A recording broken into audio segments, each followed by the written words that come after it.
Morning. Zach Ertz, what's the update on him?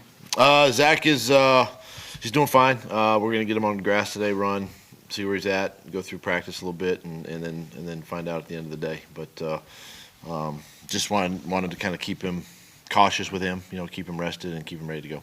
When did that injury happen? Not specific on the timeline on that. He felt a little bit coming out of the game. So with that in mind, just want to make sure he's 100% going into this game. If he's not able to play, you're down to one tight end. Is there a roster move possible? I mean, those are things we'll look at. Obviously, as you know, we still got one spot available, so we'll take a look at that later today, this weekend.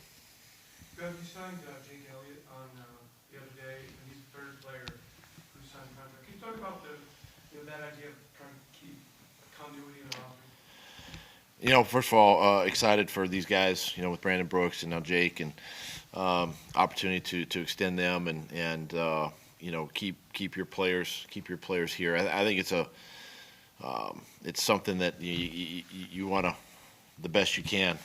We know this business is tough, and guys, sometimes try to move on and find other spots. But to be able to take our own guys and to extend them and have that consistency for the next 4 or 5 years, just and the type of player that he is, type of person that he is, it just helps your team. It helps your team, and I'm excited for him, his family, and excited for the Eagles.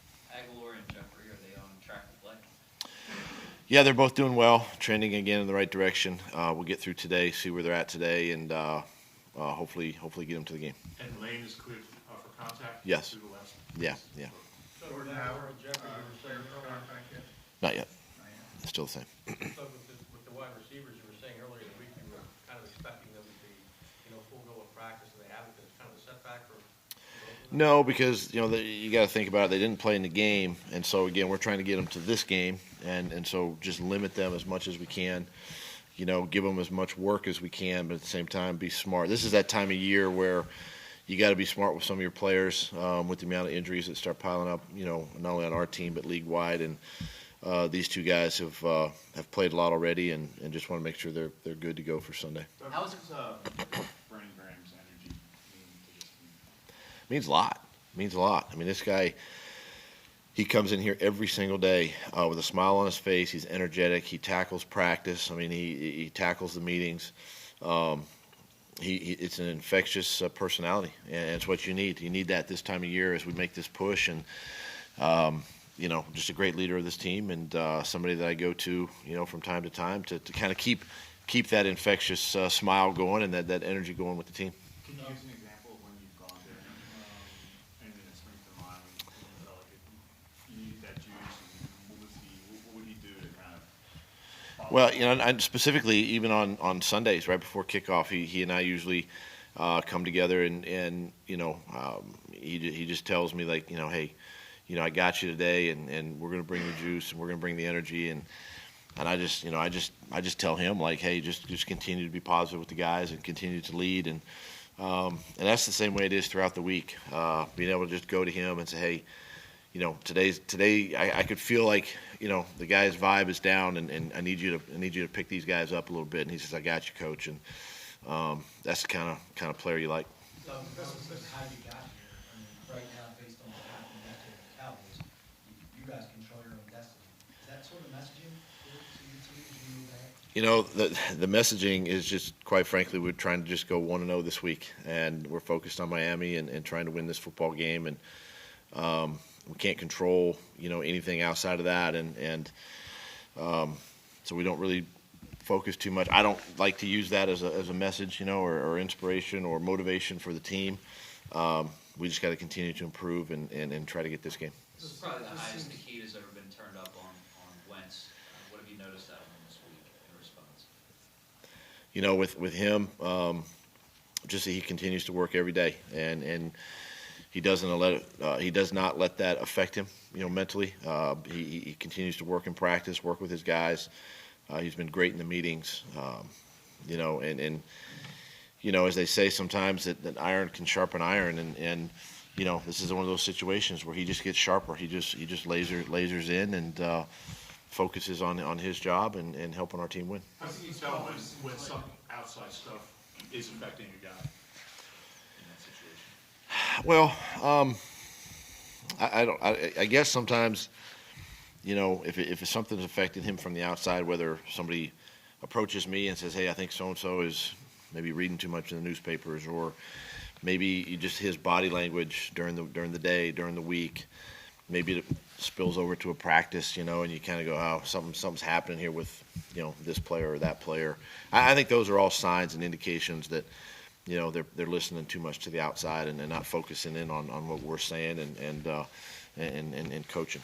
That ability for him to block that stuff out, is that something you guys noticed initially when you were scouting him and kind of meeting him? Well, again, you never really know until you're in it, But it is part of his chemistry and his makeup, and that's what we really appreciate about him and his leadership, and how well you can block. It's no different than a game, and you go into a game and something negative happens in the game, you just gotta go to the next play, So it's no different. You just gotta block it all out best you can and move on to the next play. This might seem like kind of an obvious question, but having Wayne back and Brandon, obviously, after doing what they've done, how much does that help the offensive line? Yeah, it just brings that continuity back. We're excited to get Lane back. He's had a good week. He's in the right frame of mind. He's excited to be back out there. Brandon's excited to have him back and next to him, and it's good to get that offensive line back together. It seems the Dolphins have had a hard time keeping points off the board. The Colts game was the exception. What did that film show you? The Colts game? It just shows you that this is a good football team that we're playing, and I know they've battled, especially on defense. They've battled through some injury, and they've playing with a lot of different guys, but this team plays hard, and they play fast, and they're aggressive, and you have to be 100% ready to go. Otherwise, you're going to be disappointed again on that plane ride home. And and that's what they showed in that game. They showed a resiliency. They made plays. They made a couple big stops late in that game, and just a team that is they're still fighting and still playing. Doug, as far as the messaging goes, from your perspective, tough week, holiday, you're going to South Florida against a team that has been struggling. Do you put more focus on telling the players they need to stay focused? Not really. I mean, I remind the players about that, but I think they're smart. They see, they understand, they know what's going on. Around the league with our team. I expect the leadership of the football team to really rally the guys and keep everybody headed in the right direction. So I feel like I don't have to constantly remind them, but at the same time, I will still throw out some jabs here and there just to kind of keep them. I think it's part of my job is to keep our goals right out in front of us, and those still haven't changed, and they're still right in front of us, and it's my job to kind of remind the team of that from time to time. You were just discussing the noise a little bit. The way players hear that has changed. Like, it used to just be newspaper, sports talk radio. Now with social media, it goes to the record with two players. Do you have to guard against that or talk to players about that? Has that changed? Talk to him. Literally? I mean, seriously. Like, It's reality now. Yeah, no, it's yeah. Right. No, that's the reality of our business. I think that's the reality of sport and really anything that we do in life. I mean, everything's instant. It's right there. You don't have to wait till the paper comes out the next morning to read about it. It's instant, like you said, and it is something that we remind our guys. Brett and his team, they do a great job of reminding the guys, of that, and got to be smart. Got to be smart on what you post, obviously, then also, what you're receiving, and it's a battle that we fight all on a daily basis. What are you expecting in terms of fan turnout here? You expect this to be kind of a for you? I've been told that there's a few Eagles fans that are going to be at this game, which would be great. Our fans travel well, obviously. South Florida would be a great destination this time of year for Eagles fans to get out of the cold, much like it was in LA, a couple years ago. But yeah, I would expect a nice crowd there for us. This is a great place to play. I hadn't been down there in a few years, so I'm excited to get back down there. In Cravon's case, what sense do you have of where he is, and if you use the roster spot on him, is he able to play? Well, if we use it on him, yeah, he'd be ready to go. This was a good week for him, not only to activate him, but to get him back out into practice and get him moving around and get him listening to the calls and executing and all that. So, yeah, he's progressing. This is a good week for him. We'll see at the end of the week here how it shakes out. Doug, everybody knows, obviously, about Deshaun's injury that really scrambled the wide receiver for. But what do you make of the year that group has had? There's really nobody in the group that has exceeded expectations. What do you think about that? Why?